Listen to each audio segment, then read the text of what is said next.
Step beyond the headlines and experience the reality of the courtroom.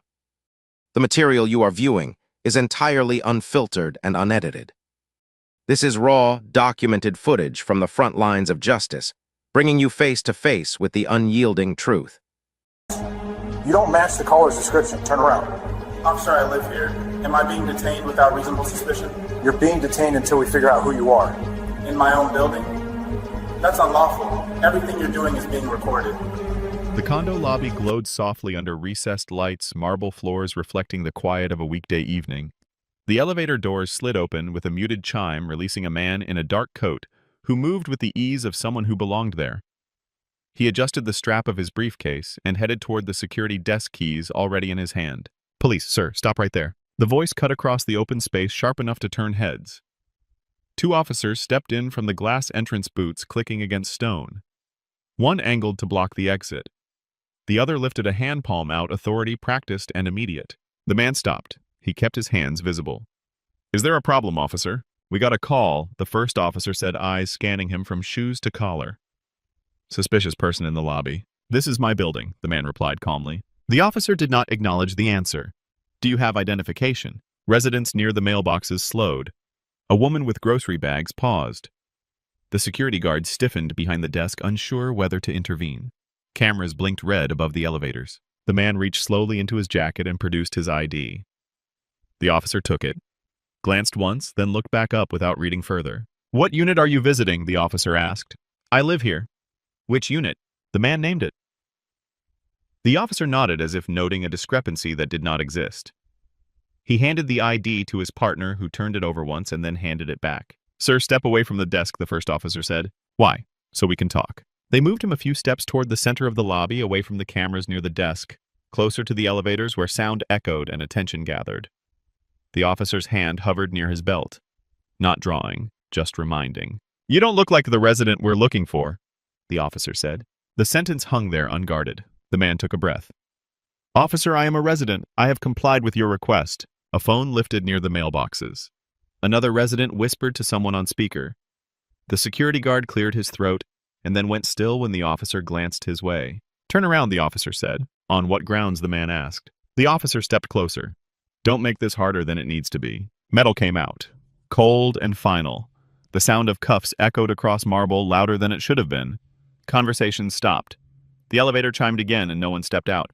In the lobby of his own building, under the eyes of neighbors and cameras, a man who spent his days weighing evidence and enforcing the limits of power felt those limits ignored. No one in that space knew yet that the person being restrained had written opinions about unlawful detention, had reprimanded officers for less, had dedicated a career to the idea that authority must justify itself. They were about to learn. The moment in that lobby could only be understood if you did not know who the man in cuffs really was. To the officers responding, he was just another name attached to a vague call. To the civil courts of the state, he was someone whose decisions had shaped lives, careers, and precedents for years. Judge Malcolm Reeves had spent more than 2 decades on the civil bench. Contract disputes, civil rights claims, wrongful arrest cases. He was known for patience and precision, for forcing attorneys and officers alike to articulate their authority instead of assuming it. His courtroom was quiet, deliberate. He did not tolerate shortcuts. He had earned that reputation slowly. Law school on scholarships. Clerkships that taught him how easily power could drift without oversight. Years as a litigator before ever putting on a robe. When he was appointed to the bench, colleagues described him as restrained. Defendants described him as fair. Officers who cut corners described him as difficult. Outside the courthouse, Reeves lived simply. No marked parking space, no title used at the building. He believed that authority should mean nothing once you stepped out of public office. At home, he was just another resident with a key fob and a mailbox. The officers who stopped him came from a different culture. Patrol experience heavy on suspicion, light on correction. One had prior complaints noted in his file. Nothing sustained. Language like attitude problem and Escalates quickly appeared more than once. Each time it had been resolved with reminders instead of consequences.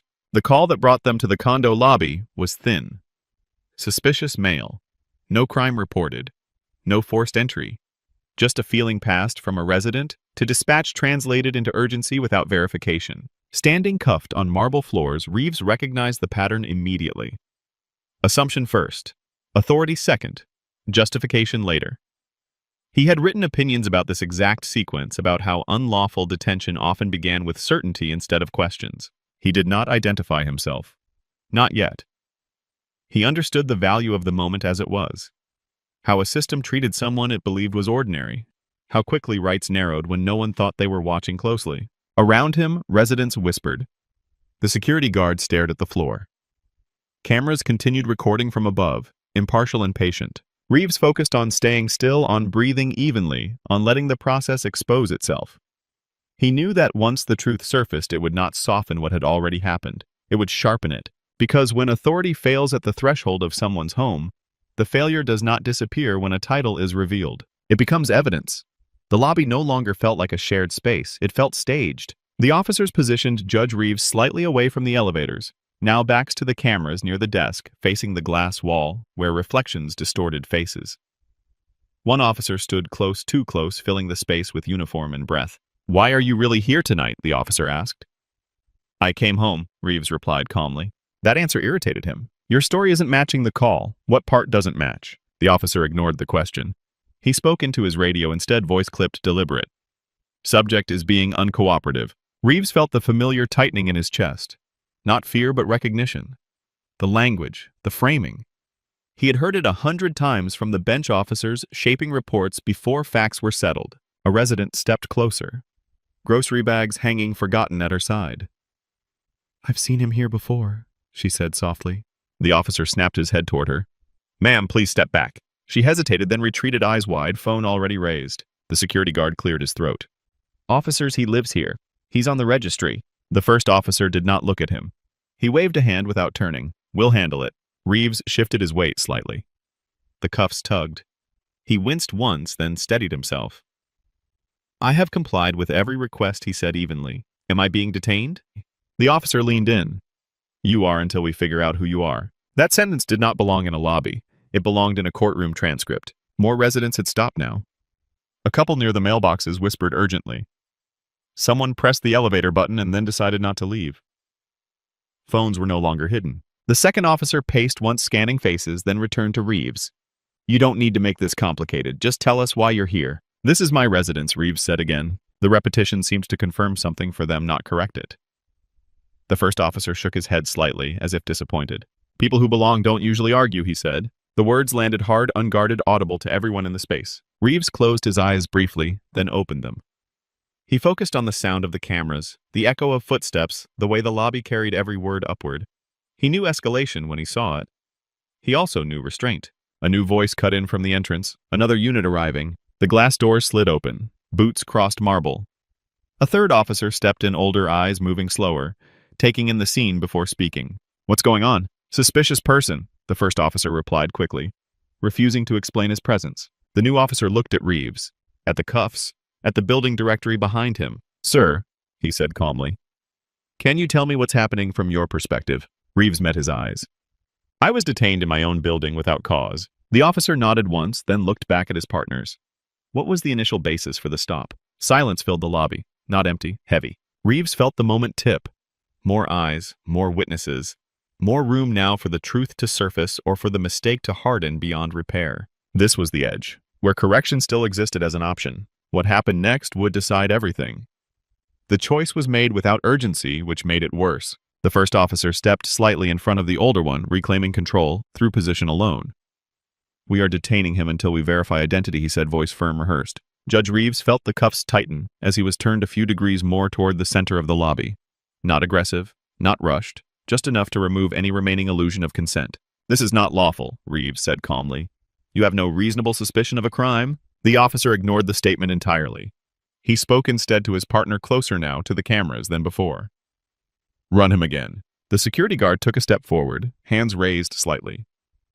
"Officers, I can confirm he lives here. He is on the building registry." The first officer finally looked at him. "Sir, do not interfere." The guard stopped where he stood, torn between duty and fear. His silence felt louder than any protest. Residents had fully gathered now. The lobby was no longer quiet. It hummed with whispers. Phones held chest-high, screens glowing. Someone muttered, "This is wrong." Another shook their head slowly. Judge Reeves stood still, shoulders squared, despite the cuffs, eyes forward. The marble floor beneath him reflected the scene back upward, officers, residents, cameras, all captured twice. He had written opinions about unlawful detention that described moments exactly like this. Authority asserted without justification. Compliance demanded instead of explanation. The older officer shifted uncomfortably. He looked again at the directory behind the desk, then at the cuffs. Something did not align. He lowered his voice. What exactly did he do? The first officer did not answer directly. He deflected. He does not match the caller description. There was no description, the older officer replied. That sentence changed the air. The first officer stiffened. We are past that point. Metal scraped softly as the cuffs were adjusted again. The sound carried across the lobby, sharp against stone. A resident gasped quietly. Someone near the elevator stepped back. Judge Reeves felt the injustice settle fully, not as anger, but as clarity. The threshold had been crossed, not just socially but legally. Every safeguard he had defended from the bench had been bypassed in front of witnesses. I am being unlawfully detained in my residence, Reeves said evenly. This interaction is being recorded. The first officer turned slightly, as if noticing the cameras for the first time. He did not respond. The older officer stepped away, pulling out his device, typing slowly now, carefully. His eyes moved from screen to Reeves and back again. His posture changed, subtle but unmistakable. In the center of the lobby, between marble and glass, the injustice reached its peak. A judge restrained without cause. A system exposed in real time. Whatever came next would not erase this moment. It would only explain it. The reveal did not arrive with volume. It arrived with a screen turning slightly toward the light. The older officer's eyes narrowed as he read. He scrolled once, then again. His posture straightened, not out of authority, but recognition. He looked up at Judge Reeves, then back down at the device as if hoping the words would change. He cleared his throat. Can you confirm your full name, sir?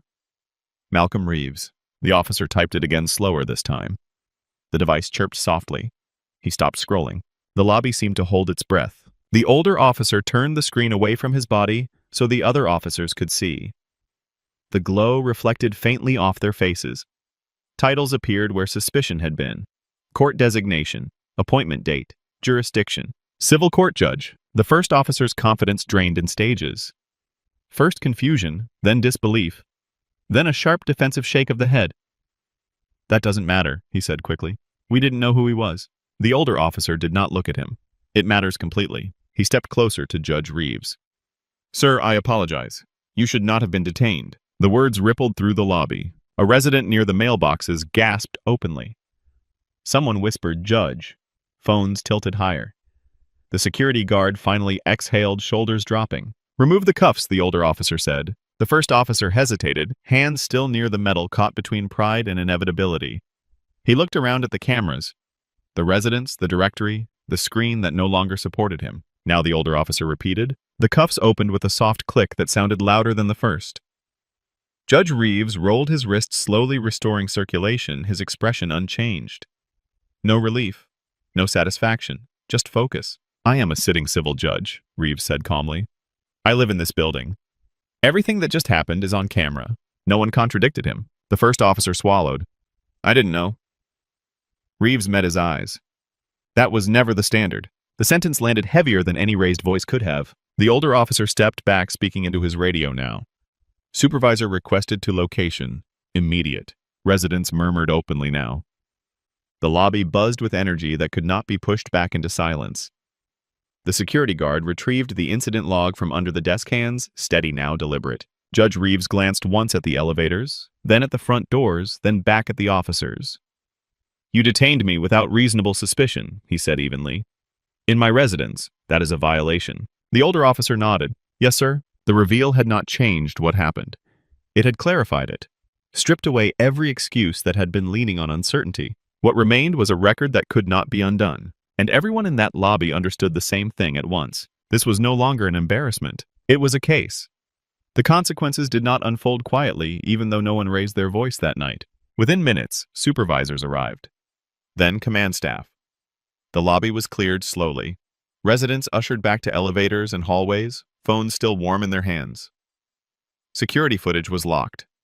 Body cameras were flagged. Incident numbers were issued before anyone was allowed to leave. Judge Reeves gave a brief statement. Precise, unemotional, He did not argue facts. He listed them: time of contact, commands given, lack of suspicion, use of restraints, witnesses present, cameras active. It sounded less like a complaint and more like a ruling. Internal Affairs opened an investigation before dawn. By morning, the footage was synchronized: lobby cameras, officer body cams, cell phone videos from residents. The timeline was impossible to dispute. The call had been vague, the detention unjustified, the escalation driven by assumption, not evidence. The first officer was placed on administrative leave immediately. His report did not match the video. Phrases like "refused to cooperate" and "suspicious behavior" collapsed under playback. Prior complaints resurfaced. Language patterns repeated. Warnings that had once been minimized were reclassified as ignored. Prosecutors took over. Charges were filed not as discipline, but as crime. Unlawful detention, false statements, civil rights violations under color of law. Each count carried weight. Each was supported by video that required no interpretation. The trial moved quickly. Residents testified.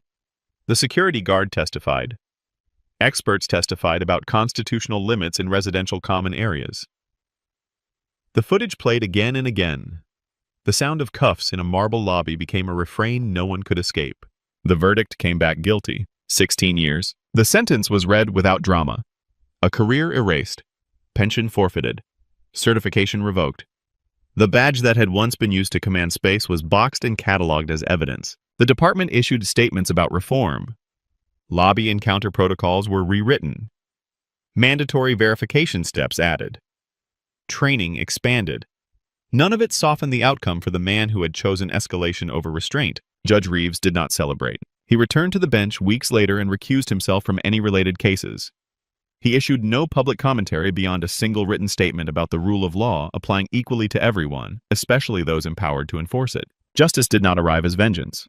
It arrived as consequence. A quiet evening in a condo lobby had exposed a failure so complete that it could not be corrected with suspension or apology. Only accountability remained. The accountability.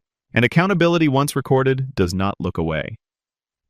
The final lesson of what happened in that condo lobby does not live in the sentence or the headlines that followed.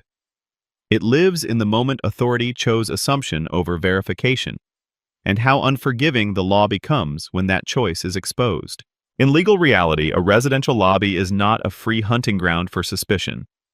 It is a semi-private space tied to the home, protected by constitutional limits. Officers must articulate a specific lawful reason to detain. Vague calls, discomfort, or not. Looking like someone belongs do not meet that standard. When restraints are applied without that foundation, the act becomes unlawful immediately. What failed here was not ignorance of policy. It was disregard for restraint. The officer escalated because compliance was questioned, not because danger existed. That distinction matters. Power exercised to quiet doubt rather than address threat is no longer policing. It is domination under color of law. There is also a psychological truth this case forces into the open. Profiling often hides behind confidence. Officers convince themselves they are being decisive when they are actually protecting ego. Each step then serves the last mistake. Detention justifies suspicion. Cuffs justify detention. Reports justify cuffs. By the time reality intrudes, the damage is already complete. For residents, the lessons are practical and sobering. You have the right to ask why you are being detained. You have the right to remain silent. You have the right to record. Security staff and neighbors matter. Cameras matter. The record begins the moment authority enters your space, not when something goes wrong. For law enforcement, the lesson is absolute. Authority does not expand in private spaces. It contracts. The closer an officer comes to someone's home, the higher the burden becomes. Ignoring that burden does not result in retraining or reassignment when the evidence is clear. It results in prosecution. This story matters because Judge Malcolm Reeves did not rely on his title to escape harm. He did not announce who he was. He let the system treat him as it believed he was. The injustice occurred before the reveal. That is the only part that truly matters. Most people will never be judges. Most will never see an unlawful detention corrected with a 16-year sentence for the officer who caused it. That is exactly why this case matters. Because without cameras, witnesses, and institutional resolve, many similar encounters never reach accountability. Justice here did not arrive as anger. It arrived as structure. Evidence aligned with law. Authority met consequence. Quietly. Permanently.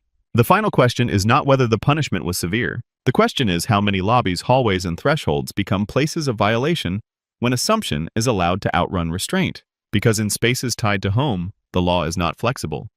And when it is ignored, the cost is not negotiable. In our relentless pursuit of the truth, we refuse to look away. We are committed to holding power to account, because at the end of the day, the records don't lie. Thank you for watching our channel.